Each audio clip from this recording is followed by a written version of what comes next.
Very interesting topic. What do we have coming up?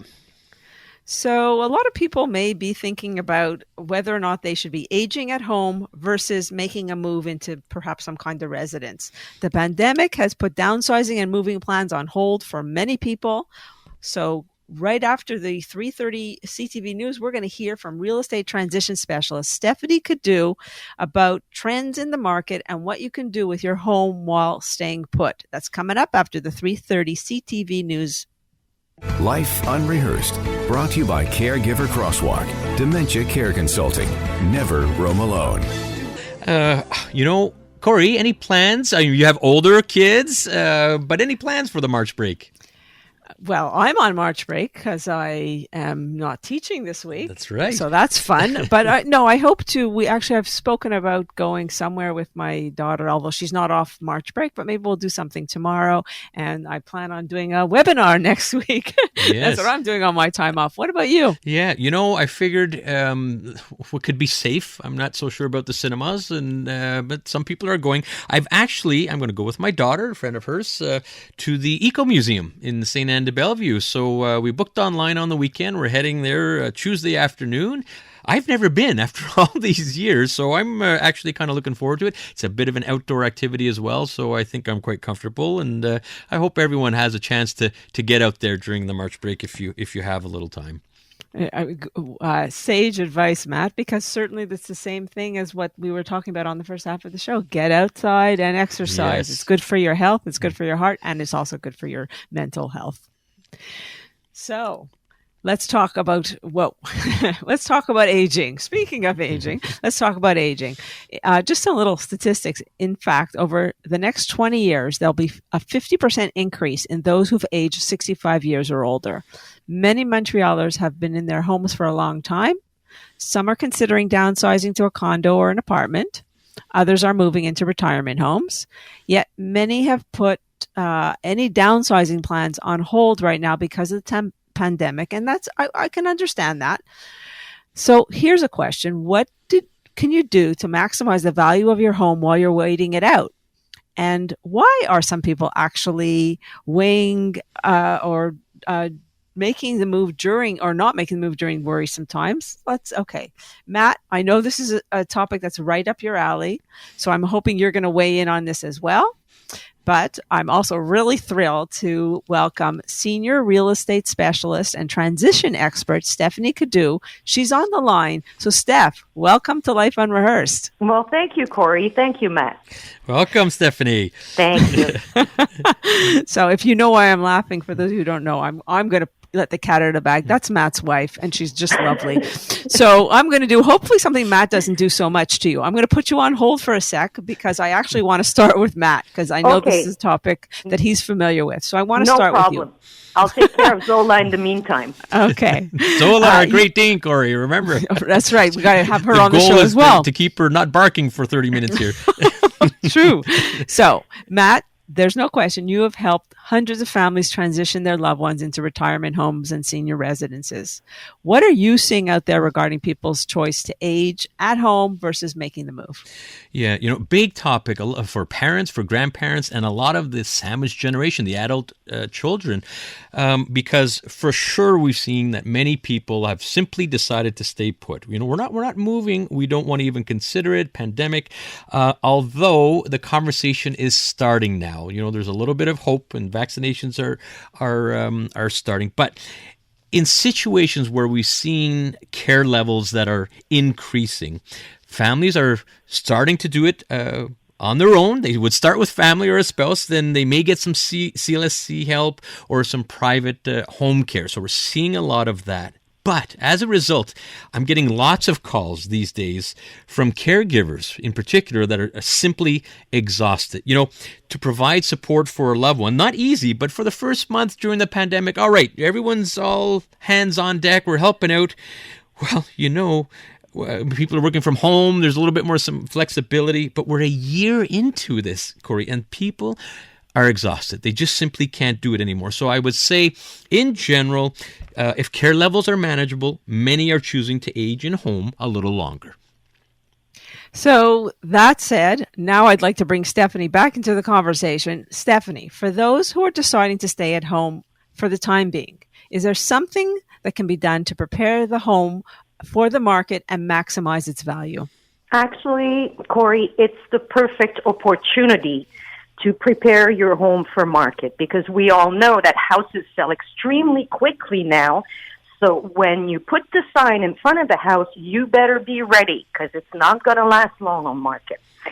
So first step would be to order a certificate of location, because that's a document that's valid for 10 years. If yours is older, the notary will require a new one.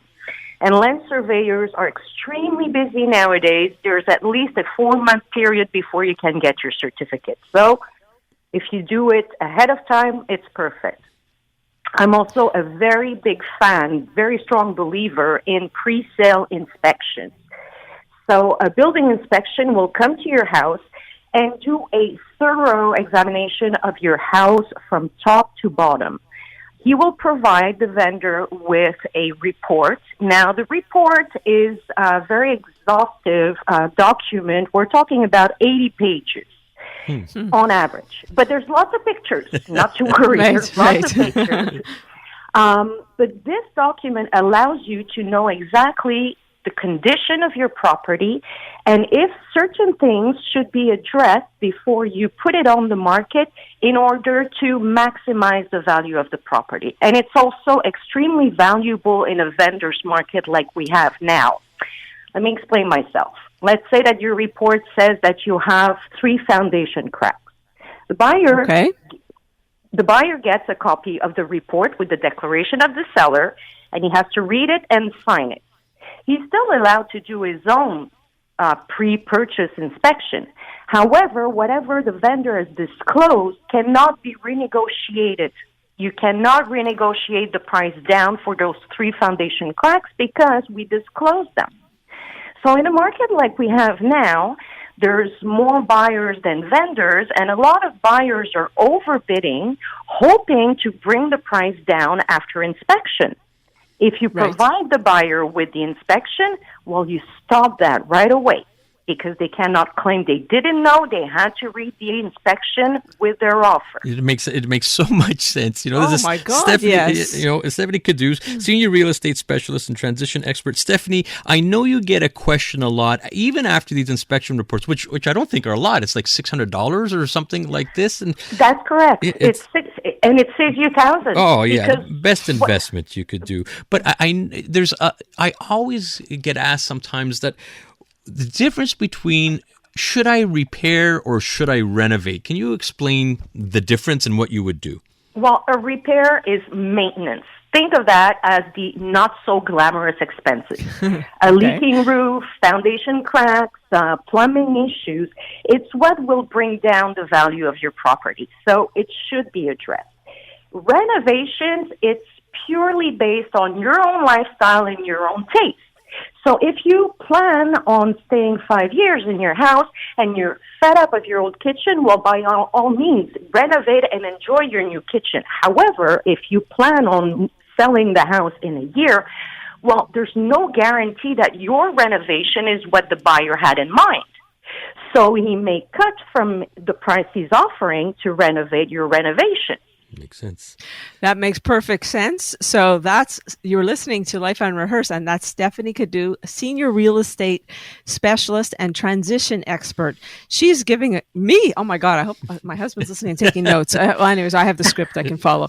But I'm going to say to me, which is a dirty word, but I know it's an important piece, talk about decluttering. Oh, yes. Now is the time to do it. Nobody wants to do it. Nobody wants to address it. It's the elephant in the room, but let's face it, most of us are stuck at home bored. So why not take that time to declutter and get rid of what we're not using? I know you get asked some of your most popular downsizing tips. So along those lines of declutter, just before we head out to traffic, what would be some of your most popular downsizing tips to offer? Well, start early. It's never early enough, because there's one thing that is common to every single vendor I know. Even I count us in there, Matt. We all own more stuff than we ever thought we did. So start early. Start early, fair enough. And you also have one about one room at a time, which I like. You get a lot of reaction with that. Well, yes. You start with the rooms that you use the least. For instance, the basement, the garage. Those are usually rooms where you'll have stuff that your kids have left behind, and they've been promising you for the past 2-3 years Sure. that, yeah, Mom, I'll come and pick it up. Well, it's time that they come and pick it up. And you start with the rooms you use the least, like nowadays, the guest room. Nobody uses the guest room anymore. That's true. No. So do you really need all the linens that you have for that special guest bedroom? One set of bed sheet is most likely more than enough, right? Especially if you're moving from a four-bedroom house to a 2-bedroom condo. So you take all that into consideration. And how about the 3 piles you always talk about? The famous 3 piles. People hate my 3 piles, but it's a very efficient method. So the first pile is the yes pile. That consists of what you're using on a regular basis, and you know you're going to need when you move. Then there's the maybe pile. But the maybe pile, look at it deeply and wonder, okay, is there anything that I haven't used in 6 months there? Is it an absolute necessity that I keep it? And then there's the no pile. The no pile has to get out of the house immediately. Why? Because it's only human nature. We're attached to our stuff, our belongings. That's why we own them. We purchased them at one point. Mm-hmm. And it's inevitable that eventually we're going to go on a break, and what's in the no pile is slowly going to make its way back to the yes pile, and you'll be back to square one. Fair enough. Steph, I love this, but we got to go out to traffic. When we come back, we're actually going to bring Matt back into the discussion as well. There's many people that love and loved ones that are even moving right now. So we're going to hear about why and how to find and help families make this transition a little bit easier. That's Life Unrehearsed, brought to you by Caregiver Crosswalk, Dementia Care Consulting. Never roam alone. We're talking about aging at home versus making the move with senior real estate specialist and transition expert Stefanie Cadou. We also have with us Matt Delvecchio in his professional role as a senior transition specialist. So I'm going to actually throw this out to you, Matt. Many people and their loved ones are moving, even though right now it's the middle of winter and it's a pandemic. So I want to know why they're doing this, and how do we make this transition easier if they find themselves in the position of having to do it? Yeah, it's very challenging for families. As mentioned before, we want to age at home for as long as we can and put it off if we can. But in situations where care levels just become too much, we're seeing people moving actually right now. And it could be due to, perhaps, I'll give you an example, mobility issues. The stairs are just becoming too much. You might be using a walker or even wheelchairs. A little more sensitive is cognitive issues. Dementia-related diseases like Alzheimer's, especially during the pandemic, has really been raised.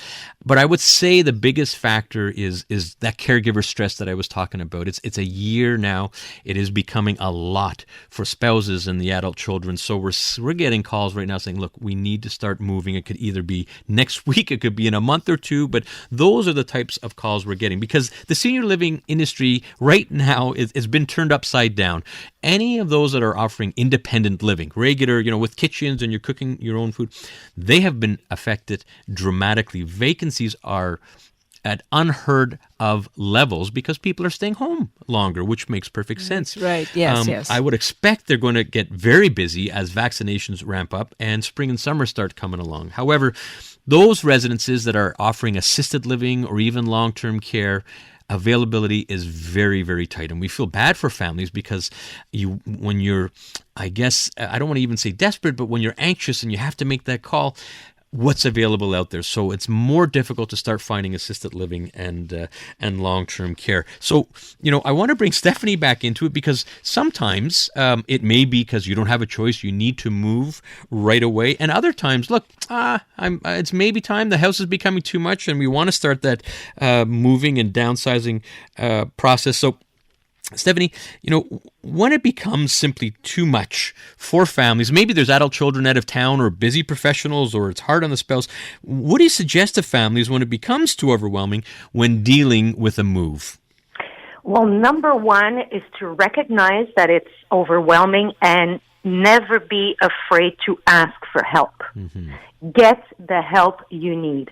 There are many professional, knowledgeable, helpful professionals who can help you prioritize and take care of just about everything for you. For instance, when I work with clients, senior clients, I'm their project manager. I'm like their quarterback. So I'll take care of everything from ordering the certificate of location, assisting during the pre-sale inspection, and we read the document and explain the situation to them so that they can make a decision as to are they going to fix certain things or are we simply disclosing the condition of the property. But at least it brings them the right, the knowledge to be able to make a sound decision. We also get them the repairman if anything needs to be done, whether it's the roof, the plumbing, foundation cracks. We'll coordinate with the downsizers who will pack, who will get rid of what they don't need anymore, empty the property with them. And there could also be some families who will need some legal documents from notaries, such as power of attorney, or you were mentioning, Matt, cognitive issues. Well, in many times, cognitive issues means that you need a mandate of protection. So right. We really hold their hand through the entire process until they're moved in their new apartment, condo, residence, and it's staged as if they've been there for the past 20 years. Well, I love what you're saying, Stephanie, about you're a case manager, and I think that that's something that people need. And also the concept of asking for help is not a sign of weakness. I've always said it's a sign of strength, and you're really laying out exactly why that is. What's your take on moving out first before putting the house up for sale? It really depends on the individual. Some clients are not comfortable with that, but with the pandemic, I've seen it happen more and more often. Why? Because I work a lot with seniors who are at risk with this COVID-19 thing, or people who do have health issues already. And in a market like we have today, you could very well end up with 60 visits in 2 days. Now, we do follow a strict protocol.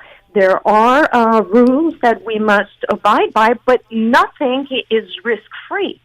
So when I have a vulnerable client, I usually recommend, why don't we move you first? Once you've settled in your new place, well, we'll take care of the house.